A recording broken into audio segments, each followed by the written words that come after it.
Good evening, all of you. Let us start with the next topic in this chapter. In the last lecture, we already seen the concept of the moment of inertia. Okay, so moment of inertia of any body about its axis is actually defined as the sum of product of the mass of each particle and its square of distance from the axis of rotation. So this is called as the moment of inertia of any body about some given axis. और उसके ऊपर हमने एक example भी देखा था already, moment of inertia कैसे निकालना होता है। तो उसके ऊपर बेस्ड एक क्वेश्चन भी करके देखा था, न्यूमेरिकल टाइप का क्वेश्चन भी करके देखा था, जिसके अंदर हमने ये समझा था कि जो एक्सिस ऑफ रोटेशन होता है, उस एक्सिस ऑफ रोटेशन से हर एक पार्टिकल का जो डिस्टेंस है उसका स्क्वायर और उस पार्टिकल का मास, इन दोनों को हमको मल्टीप्लाई करते चले जाना होता है।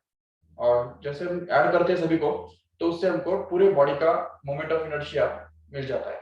ठीक है, बट अभी ये सवाल पैदा होता है कि what is exactly the significance of the concept of moment of inertia. ये जो मोमेंट ऑफ इनर्शिया का कंसेप्ट है, उसका बेसिकली सिग्निफिकेंस क्या है, बेसिक उसके पीछे इंटेंशन क्या है, उसको इस तरह से डिफाइन करने का फायदा क्या है। तो basically the significance of moment of inertia in physics is that the moment of inertia actually plays the same role as that is played in linear motion by mass. देखो, एक सिंपल सी बात हमको समझनी है कि मतलब मोमेंट ऑफ इनर्शिया का जो रोल है वो रोटेशनल मोशन के अंदर एग्जैक्ट सेम वही है जो रोल लीनियर मोशन के अंदर मास का हुआ करता है, मास का। ये जो बात है वो हम एक्चुअली दो तीन एग्जांपल्स को सामने रख के ये सामने रख सकते हैं या अंडरस्टैंड कर सकते हैं। देखो, जैसे तुमको पता होगा ऑलरेडी कि लीनियर मोशन के अंदर हमने ऑलरेडी एक कंसेप्ट देखा है which is called as a kinetic energy. You know this kinetic energy. So the kinetic energy in case of linear motion is actually defined as half of mv squared, where m stands for the mass of the body and v is going to be the velocity of that body, right? So in this way we get the expression for kinetic energy. कोई भी body जिसका मास m है, तो वो अगर suppose v इतने speed के साथ अगर आगे बढ़ रहा है, मूव कर रहा है, तो उसका काइनेटिक एनर्जी हमेशा इस फॉर्मूला से दिया जाता है। ठीक है, लेकिन ये तो मोशन वाले बॉडी का हो गया ना। अगर कोई बॉडी स्ट्रेट लाइन में मूव कर रहा है तो ठीक है, उसका kinetic energy half mv square होगा, नो डाउट। लेकिन सोचो अगर कोई फैन घूम रहा है, अपनी जगह पे घूम रहा है, तो क्या उसके अंदर काइनेटिक एनर्जी नहीं है? क्योंकि हम देखते हैं ना कि कोई भी फैन जब घूमता है, जो घूमने वाली होता है बॉडी जो होता है, तो उसके अंदर के भी बहुत सारे पार्टिकल्स घूमते हैं। तो लेकिन वो जो उसका जो काइनेटिक एनर्जी है उसको हम रोटेशनल काइनेटिक एनर्जी बोल सकते हैं। It will called as a rotational kinetic energy, but that can not be found out by this formula here. Just why? Because the velocity will be the velocity of centre of mass of that body, and since the whole body is just rotating on its own place, पूरा fan जो है वो किसी एक point से दूसरे point तक तो नहीं जा रहा है। तो इसीलिए इस केस में हमको ये समझना है कि since the fan is not moving at all in any direction, so therefore the overall velocity of that fan will actually be considered to be zero. ये हमको समझना है। अगर पूरे फैन का ओवरऑल वेलोसिटी अगर जीरो हो गया, तो उस केस में फिर उसका काइनेटिक एनर्जी कितना बनेगा? जरूर जीरो ही रहेगा।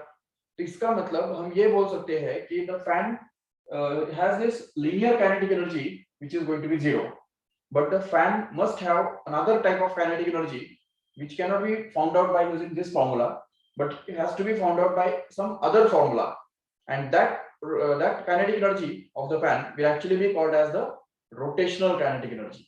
And rotational kinetic energy, if you just try to find it out, then happens to be simply equal to half of into I into omega square. Remember, half into I omega square. अभी इसमें I मतलब क्या है यहाँ पे? Moment of inertia, ठीक है, जो कि और ओमेगा जो मतलब है, ओमेगा का मतलब है angular velocity with which that fan rotates. Okay, तो अभी यहाँ पे देखो, इन दोनों फॉर्मूलेस को अगर हम कंपेयर करेंगे, obviously this will be actually the rotational kinetic energy. Okay, so we can just write it as K rot. Rot मतलब rotational, ठीक है ना? And this is the formula for the translational kinetic energy. So we can just write it as K trans. Okay, trans मतलब translational and wrote मतलब rotational, ठीक है। तो अब यहाँ पे ट्रांसलेशनल काइनेटिक एनर्जी के लिए जैसे हाफ एम वी स्क्वायर ये फॉर्मूला है, तो वैसे रोटेशनल काइनेटिक एनर्जी के लिए हाफ इंटू आई ओमेगा स्क्वायर ये फॉर्मूला है। ये हमको अभी आज के लेक्चर में प्रूव भी करना है, यही फॉर्मूला हमको प्रूव करना है, वेरीफाई करना है। बट इसमें ये दोनों फॉर्मूलेस को कंपेयर करके हम क्या बता सकते हैं कि चलो लीनियर वेलोसिटी का जो रोल है वो यहाँ पे एंगुलर वेलोसिटी प्ले कर रहा है, वो तो समझ सकते हैं, वो तो होना ही था, क्योंकि लीनियर वेलोसिटी और एंगुलर वेलोसिटी ये दोनों बिल्कुल कनेक्टेड है। ये दोनों के बीच में ये रिलेशनशिप है कि linear velocity has its own significance in linear motion. It gives us an idea about how fast the body is moving in linear motion. But the angular velocity, in the same way, gives us an idea about how fast the body is rotating actually. जैसे कोई fan कितना fast rotate हो रहा है, ये दिखाने वाला जो नंबर है, तो वो एक्चुअली ओमेगा है. That is the angular velocity here we can say. So these two concepts are just similar to each other. उसको बोलते हैं analogous to each other. ठीक है, similar मतलब ही analogous. तो चलो ठीक है, ये मास के बदले कौन आ गया है यहाँ पे? मोमेंट ऑफ इनर्शिया आ गया। सो ये मास का जो रोल है ट्रांसलेशनल मोशन के अंदर, वही रोल यहाँ पे मोमेंट ऑफ इनर्शिया प्ले करता है रोटेशनल मोशन के अंदर। So we can just say the role of moment of inertia is exactly same in rotational motion, और the role of moment of inertia in rotational motion is going to be exactly same as the role of mass in the linear motion or translational motion. तो translational motion के अंदर जो मास role play करता है, वही role rotational motion के अंदर moment of inertia play करता है। इतना सिंपल सिग्निफिकेंस है मोमेंट ऑफ इनर्शिया का। मतलब एक दूसरे वर्ड्स में हम इस मोमेंट ऑफ इनर्शिया को रोटेशनल मास भी बोल सकते हैं, but rotational mass is not the correct word for it, but conceptually we can say rotational mass. अभी मास वैसे लीनियर या रोटेशनल तो नहीं होता है, बट जब हम मास का जो रोल है वो ट्रांसलेट करते हैं, जैसे लीनियर वेलोसिटी का रोल रोटेशनल मोशन के अंदर एंगुलर वेलोसिटी प्ले करता है, वैसे ही मास का रोल रोटेशनल मोशन के अंदर मोमेंट ऑफ इनर्शिया प्ले करता है। ठीक है, ना सिर्फ ये फॉर्मूला से वो क्लियर होता है, बल्कि और एक फॉर्मूला हमारे पास है जो हम आगे चल के प्रूव करने वाले हैं इसी चैप्टर के अंदर। तुमको पता होगा द लीनियर मोमेंटम, ठीक है, 11th स्टैंडर्ड में तुमने लॉज ऑफ मोशन चैप्टर के अंदर लीनियर मोमेंटम का कंसेप्ट देखा है। और linear momentum is actually defined as the product of mass and velocity. If suppose there is a body and it's suppose moving in some direction with some constant speed, then its momentum, linear momentum, can be defined as the product of its mass and velocity. This is the formula for momentum, that is linear momentum. Here in this chapter, in the forthcoming lectures, we have to consider the concept of angular momentum. What is angular momentum? Okay, तो उसके लिए सबसे पहले ये सोचो what is linear momentum. Do you know what is linear momentum? कौन बताएगा? See here, and linear momentum. Momentum is something which is the ability of a body to collide on another body. Remember, I repeat again, the ability of a body to collide on another body. मतलब समझो हमारे पास एक ball है, वो अगर मैं इस तरफ थ्रो करता हूँ, इधर सामने दीवार है, अभी दीवार पे जब ये बॉल पटकेगा तो जरूर कुछ ना कुछ इम्पैक्ट करेगा ना उस दीवार के ऊपर, कुछ ना कुछ उस दीवार का नुकसान करेगा, बराबर है? तो the effect of that collision is measured in terms of momentum. So momentum is a measure of the impact of collision. कोई भी बॉडी जो है उसके अंदर कितना कैपेसिटी है जो वो दूसरे बॉडी के ऊपर कोलाइड करके उसका नुकसान कर सकता है. जैसे हम देखते हैं ना कि दो ट्रक आ रहे हैं और दोनों का अगर टक्कर होता है तो वो टक्कर कितना डेंजरस हो सकता है वो समझो ठीक से. या अगर उसी पॉइंट पे अगर दो कार आपस में टकराते हैं तो उनका टक्कर कितना डेंजरस हो सकता है. तो अगर हम देखेंगे कि दो ट्रक का जो टक्कर होता है तो वो जरूर ज्यादा डेंजरस होता है, ज्यादा डिजास्टर्स होता है, जबकि दो कार्स का जो टक्कर है एज कंपेरेटिवली देखेंगे तो इतना ज्यादा डेंजरस नहीं होता है. अगर दो ट्रेन टकराते हैं तो फिर तो वो तो बहुत ज्यादा डेंजरस होगा. या अगर दो प्लैनेट्स अगर टकराते हैं, ठीक है, जस्ट लाइक समझो मान लो कि जुपिटर और सैटर्न अगर आपस में टक्कर लगाते हैं तो वो जो कोलिजन है वो बहुत ही ज्यादा इंपैक्टफुल होगा या उसका इफेक्ट यूनिवर्स के अंदर बहुत ज्यादा होगा. तो ये जो कंसेप्ट है कि कोई भी चीज के अंदर, कोई भी मूविंग बॉडी के अंदर जो एक एबिलिटी होता है, जो एक टेंडेंसी होता है, जो वो दूसरे बॉडी के ऊपर उसको टक्कर दे सकता है या दूसरे बॉडी को इम्पैक्ट कर सकता है, that is actually measured in terms of momentum. And actually it is made, it depends on two things. अभी देखो, इम्पैक्ट ऑफ कोलिजन किस किस के ऊपर डिपेंड करेगा? जरूर एक तो मास के ऊपर डिपेंड करेगा. इसीलिए हमने देखा ना कि कार का जो टक्कर होता है वो लेस डेंजरस है, जबकि ट्रक का, दो ट्रक्स जब टकराएंगे तो उनका जो टक्कर है वो बहुत ज्यादा होगा. ठीक है ना, क्योंककि मास ट्रक का ज्यादा है. तो ये बात हमको सबसे पहले समझ में आई कि मास के ऊपर भी डिपेंड करता है. और दूसरा जो है, उस टक्कर का जो एबिलिटी है या उस टक्कर का जो टेंडेंसी है, वो दूसरा वेलोसिटी पे भी डिपेंड करेगा. जरूर वेलोसिटी पे भी डिपेंड करेगा. जितना हाई स्पीड पे ये दोनों ट्रक्स आ रहे होंगे उतना ज्यादा वो टक्कर जो है वो बहुत ज्यादा डिजास्ट्रस होगा. इसलिए हम ये देख सकते हैं कि yes, greater the mass the greater the momentum, and greater is the velocity, greater will be the momentum. But what is momentum? वही अगर पता नहीं तो फायदा नहीं उसका. So जरूर हमको ये पता होना चाहिए कि momentum is going to be the ability of a body to collide on another body. कोई भी बॉडी जो मूव करता है तो उसके अंदर जो एक एबिलिटी होता है जो वो दूसरे बॉडी के ऊपर कोलाइड कर सकता है, उसको हम मोमेंटम बोलते हैं. अभी ये तो क्लियर है कि कोई भी मोशन वाला जो बॉडी है, जो बॉडी मूव कर रहा है, उसके अंदर ही मोमेंटम हो सकता है. जो बॉडी मूव ही नहीं करता है उसके अंदर क्या का मोमेंटम? जो रुका हुआ है वो तो किसके ऊपर टक्कर नहीं करने वाला. तो इसलिए कहा जाता है कि the body at rest doesn't have any momentum, its momentum is going to be zero. Now the similar concept can be introduced here in rotational motion also. तुमने देखा कभी जब ये फैन घूमता है तो उस फैन के बीच में अगर कोई भी एक ऑब्जेक्ट अगर आ जाता है तो उस ऑब्जेक्ट के ऊपर वो कोलाइड करेगा कि नहीं? जरूर करेगा. जरूर करेगा. तो उस कोलिजन का जो इम्पैक्ट है वो किसके ऊपर डिपेंड करेगा? जरूर एंगुलर वेलोसिटी के ऊपर डिपेंड करेगा. वो फैन अगर सपोज फर्स्ट गियर पे चल रहा है तो वो बहुत स्लो हो गया तो उससे ज्यादा इम्पैक्ट नहीं होगा. लेकिन अगर वो सेकंड गियर पे चल रहा है तो थोड़ा ज्यादा इम्पैक्ट होगा. थर्ड गियर पे अगर चल रहा है तो और ज्यादा हाई स्पीड में वो घूम रहा है तो ज्यादा इम्पैक्ट होगा. बिल्कुल. तो इसका मतलब ये तो क्लियर है कि the every rotating body also has a ability to collide on another body, correct? And this is actually termed as a angular momentum, and it is denoted by capital L. This is the concept of angular momentum, and it depends on two things once again. One is the angular velocity, which represents the how fast the body is rotating. Obviously जो fifth gear पे घूम रहा है fan, मान लो कोई fan जो है वो अगर 5 पे घूम रहा है, बहुत हाई स्पीड में घूम रहा है, तो उसके बीच में अगर कोई चॉक डाल दो वो तो टुकड़े टुकड़े हो जाएगा उसके, है कि नहीं? या अगर कोई लाठी डाल दो या कोई भी लकड़ी अगर डाल दो तो वो लकड़ी के तो 2 टुकड़े हो जाएंगे, है कि नहीं? तो इसका मतलब फिफ्थ गियर पे इम्पैक्ट ऑफ कोलिजन ज्यादा होगा, जो कि फर्स्ट गियर पे उतना ज्यादा नहीं होगा. इसलिए हम ये बोल सकते हैं कि angular momentum depends on angular velocity, no doubt. But one more thing it depends on is similar to mass, which is nothing but moment of inertia here.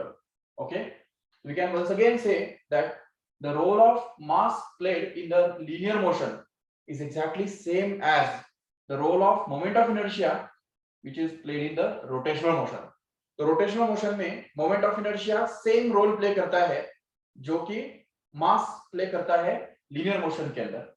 और एक फॉर्मूला से हमको ये क्लियर हो जाता है, जैसा कि तुमको पता है Newton second law, which tells us simply that the force is equal to mass into acceleration, correct hai? Yes, which gives the relationship between the force and acceleration, no doubt. So here in the same way as force is required for a body to move in a linear motion, in the same way here torque is actually required for a body to turn, isn't it? कोई भी body को turn होने के लिए क्या जरूरी होता है? टॉर्क जरूरी होता है. सो फोर्स की जगह जो है वो टॉर्क लेने वाला है, वो तो ऑब्वियसली क्लियर है हमारे पास.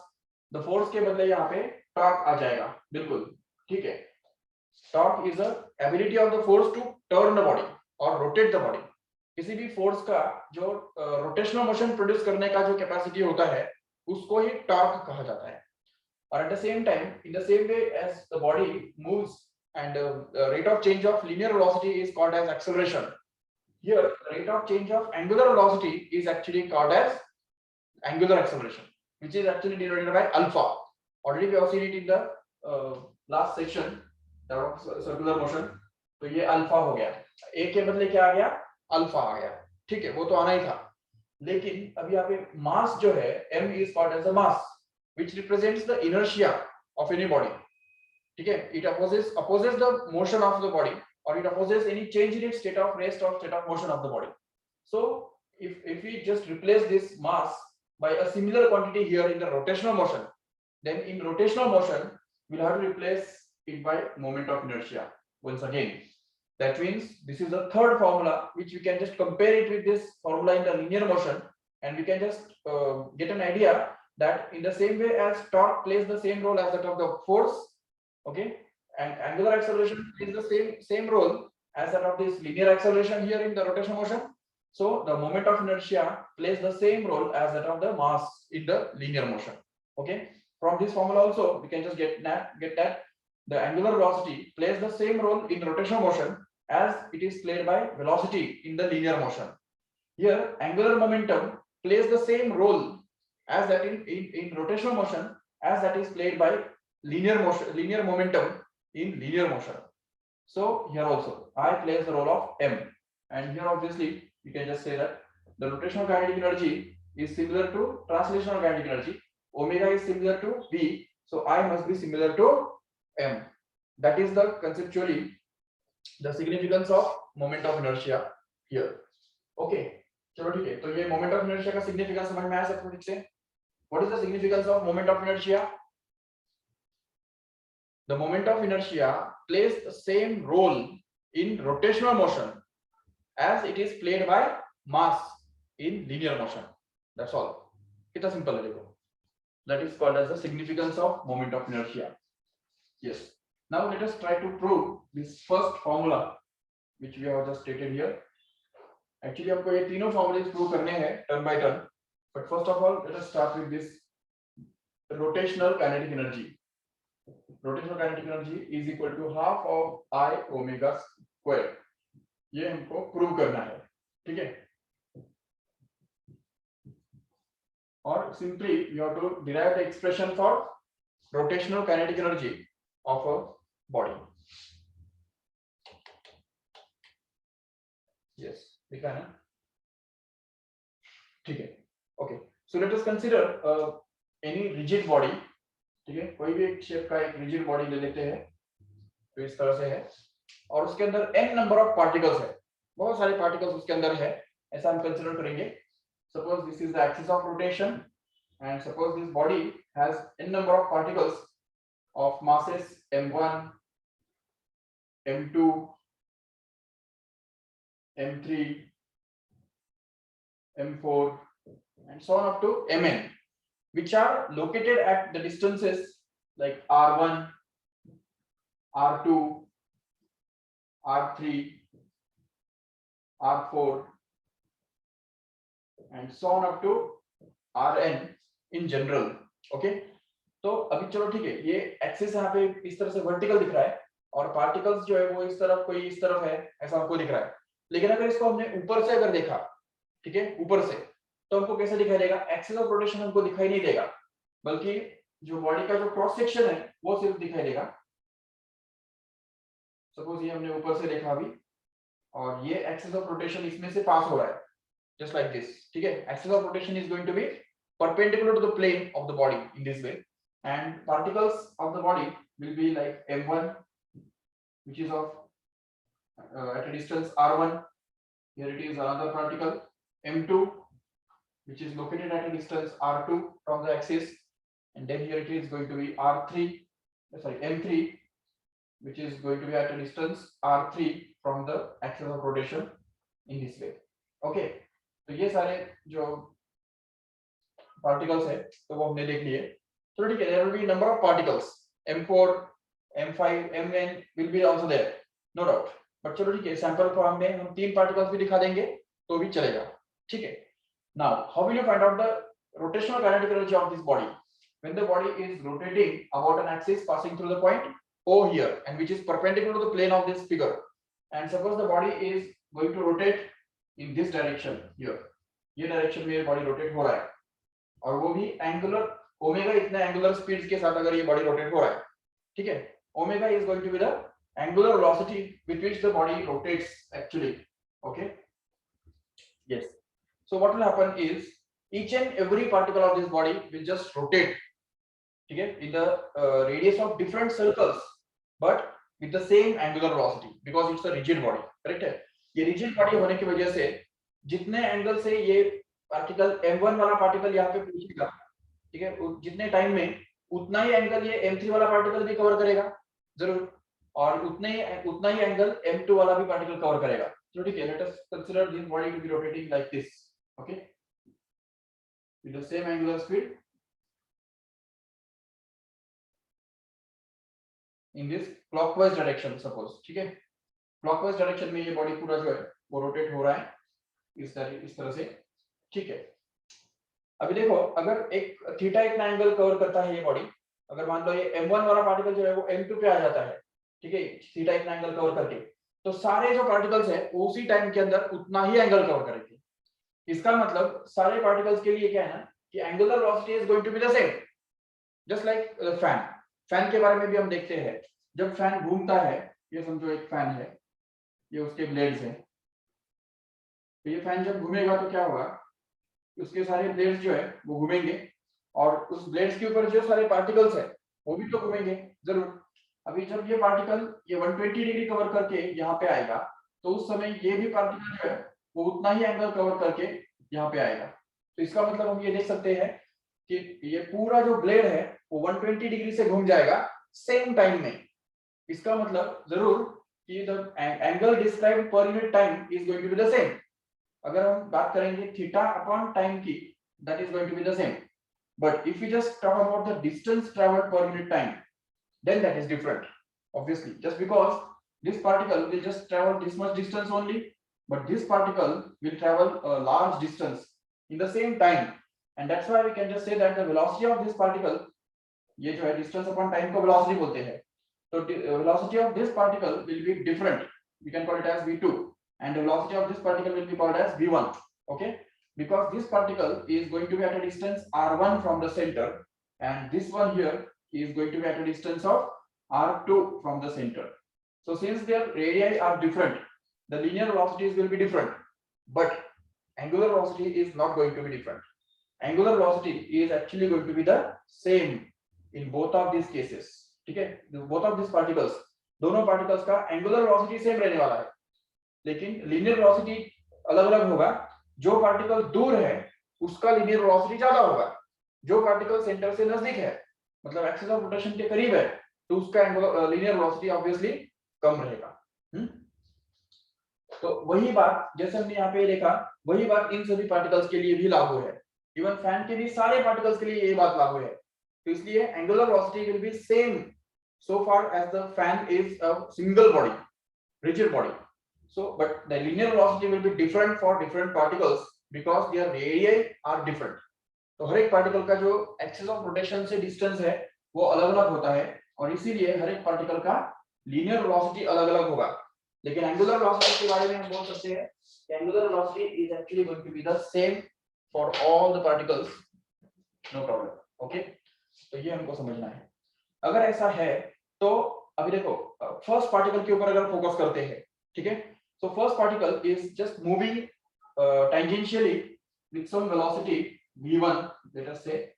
The second particle is going to be moving along the tangent to the circle, that is with the velocity v2 suppose here, and the third particle will always be moving with the velocity v3, we can just say. correct है. तो ये तीनों particles जो है, या even हर एक particle जो है वो उसके रेडियस को परपेंडिकुलर डायरेक्शन में मूव हो रहा होगा. कितना समझ सकते हैं ठीक से? Because the velocity is always tangential, and tangent is always perpendicular to the radius, and that's why this m1 particle will be moving this way, m2 will be moving this way, and m3 will be moving this way, and even there is m4, then it will be moving this way like this. Okay, so accordingly all the particles are moving with different velocities. Okay, let us focus on the first particle only and try to find out its kinetic energy. Can you find it out? How much will be the kinetic energy of the first particle? Tell me fast.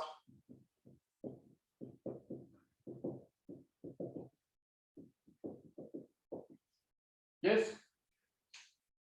कौन बताएगा, जल्दी बताओ. What is the kinetic energy of the first particle? See here, its mass is going to be m1, right? And it is already moving with the velocity v1 here. So can't we say that the kinetic energy of the first particle, that is E1, will actually be equal to half of m1 into v1 square? Check. Yes, है कि नहीं? तो ये जो first particle है उसका जो मास m1 है, वेलोसिटी v1 है, तो काइनेटिक एनर्जी क्या आएगा? ऑब्वियसली m1 v1 स्क्वायर आएगा. और क्या आएगा? चलो ठीक है, but we can just say that here, जैसा कि हम जानते हैं सर्कुलर मोशन के अंदर, हर एक सर्कुलर मोशन के अंदर होता क्या है ना कि जो लीनियर वेलोसिटी, रेडियस और एंगुलर वेलोसिटी, इन तीनों के बीच में एक रिलेशनशिप होता है जो हमने ऑलरेडी लास्ट सेक्शन में डिराइव करके रखा है. तो इसलिए फिर यहाँ पे आएगा v1, the linear velocity is going to be equal to the radius into angular velocity. ये बात पता है सभी को? अगर हम ये बात यूज करेंगे यहाँ पे तो हम ये कह सकेंगे कि linear velocity which is v1 here is actually going to be equal to radius r1 into the angular velocity which is common to the whole body. Okay, angular velocity is going to be common to whole body. It is same for all the particles in the body, but linear velocity and radius is going to be different. Okay, now if we just put this value in above equation, equation number 1 suppose, and what can we get is E1 is going to be equal to half of m1 into, अब यहाँ पे v1 के बदले क्या रखना है हमको? ये r1 ओमेगा रखना है. तो उससे क्या हो जाएगा, देखो ये r1 into ओमेगा और उसका होल स्क्वायर आ जाएगा, जिसकी वजह से यहाँ पे E1 is equal to half of m1 into ये r1 का भी स्क्वायर हो जाएगा और ओमेगा का भी स्क्वायर हो जाएगा. समझे जब तक ठीक से? So we have got the kinetic energy of the first particle at least. तो पहले पार्टिकल का काइनेटिक एनर्जी हमको मिल गया. चलो ठीक है, can you tell me what is the kinetic energy of the second particle? Yes, कौन बताएगा? What will be the kinetic energy of second particle? Into m2 into v2 square. Correct. But चलो ठीक है, we want to get rid of all these steps.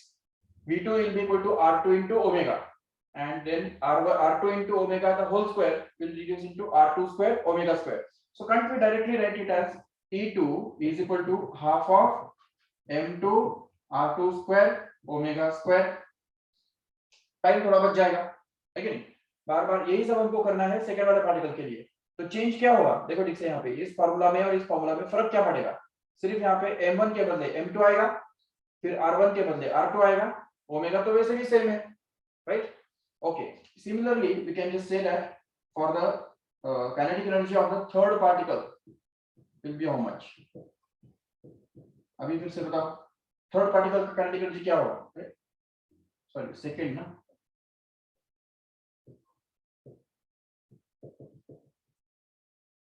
और यहाँ पे क्या आएगा? Third. It will be actually E3 which is going to be equal to, यहाँ पे M2 के बदले M3 आएगा, R2 के बदले R3 आएगा, बस. और क्या है? तो इसलिए M3 R3 square omega square. Okay, in the same way we can just continue for each and every particle whatever is present in that body. Correct है? तो इस बॉडी के ऊपर अंदर जितने भी पार्टिकल्स प्रेजेंट है तो उन सभी के लिए हम ऐसा ही करने वाले हैं. And in general we can just land up to the last particle. If we just say that nth particle is the last one, then we can just say the total kinetic energy of the last particle, nth particle, will actually be similarly half of mn rn square into omega square. Do you agree with this? Okay, तो ये हमको सारे particles का जो kinetic energy है तो वो हमको मिल गया. चलो ठीक है, अभी क्या करना है? How will you find out the total kinetic energy of the body? पूरे बॉडी का काइनेटिक एनर्जी कैसे मिलेगा? अभी देखो, बॉडी किससे बना हुआ है? पार्टिकल से बना हुआ है. तो जो पार्टिकल्स का काइनेटिक एनर्जी हमने निकाला, उन सभी काइनेटिक एनर्जीज को ऐड करेंगे तब तो हमको बॉडी का काइनेटिक एनर्जी मिलेगा. तो what we have to do? Simply we have to add the kinetic energies of all the bodies so as to get the total kinetic energy of the body itself. So we can just say the kinetic energy of the whole body is, so उसको हम E बोल के रख देंगे, चलेगा ना? E. So E will actually be equal to E1 plus E2 plus E3 plus that is up to En, where E1, E2, E3, E4 and that is up to En are going to be the kinetic energies of each of these particles in that body. ठीक है, तो उस body के अंदर जितने भी सारे particles है उन सब का काइनेटिक एनर्जी इंडिविजुअली निकाल के हमको ऐड करना है और हमको बॉडी का काइनेटिक एनर्जी मिल जाएगा. That's it. So let us do that. It will be equal to what? So सबसे पहले E1 हमको रिप्लेस करना है. What is E1? Just see here, half m1 r1 square omega 1 omega square.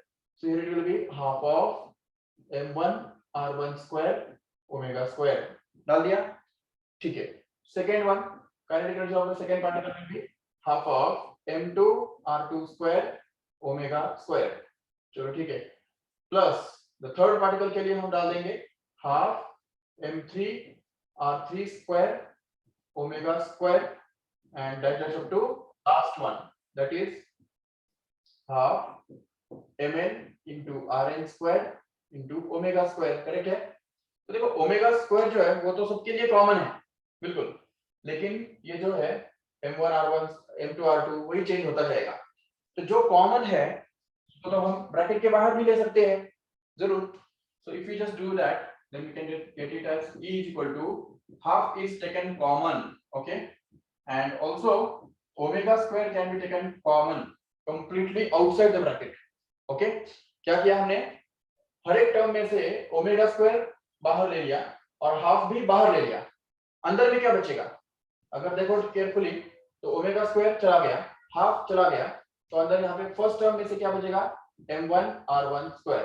That's it. Second term में से क्या बचेगा देखो, तो इट विल बी m2 r2 square, no doubt, plus third term में से बचेगा m3 r3 square. And similarly you can just continue this and get up to last term that is mn rn square. correct है? yes. But now if we just see this carefully then we can just get that this half is just as it is and this m1 r1 square plus m2 r2 square plus m3 r3 square plus that is up to mn rn square. what is this? that is the only definition of moment of inertia. if you just recall जो हमने last lecture में देखा था, m into r square is going to be the definition of moment of inertia for the first particle. एक particle का moment of inertia कितना होता है? mr स्क्वायर होता है. तो दूसरे पार्टिकल का मोमेंट ऑफ इनर्शिया और तीसरे पार्टिकल का सबका मोमेंट ऑफ इनर्शिया कैसे बनेगा? m1 r1 square plus m2 r2 square plus m3 r3 square. इन सबको अगर ऐड करेंगे तो पूरे बॉडी का मोमेंट ऑफ इनर्शिया हमको मिल जाएगा. करेक्ट है? And hence we can just say that this, चलो ठीक है, पहले हम इसको पूरे को समेशन ऑफ mr स्क्वायर ऐसा लिख सकते हैं, या अगर चाहिए तो summation of mi ri square as i runs from 1 to n ऐसा लिख सकते हैं पूरे ब्रैकेट के बदले. करेक्ट है? ये पूरा ब्रैकेट हमने कॉम्पैक्ट कर दिया, ठीक है, कंडेंस कर दिया, and that is multiplied with omega square just kept as it is. Yes, but already we know that this whole term is itself actually defined as the moment of inertia. यही तो moment of inertia का definition है. तो अगर हम ये use करेंगे यहाँ पे तो उसके बदले अगर रिप्लेस कर देंगे, but summation of mr square is nothing but I, that is called as moment of inertia. okay, so if we just replace it that here, then we can get the kinetic energy of the whole body, which is going to be half of I into omega square, which is nothing but the formula that is we want to prove. okay, देखो यहाँ पे यही हमको prove करना था. Check करो एक बार.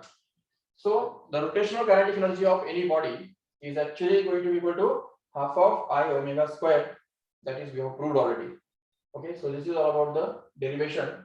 You can just take the screenshot of this first and also ask the doubt if you have not understood any step anywhere.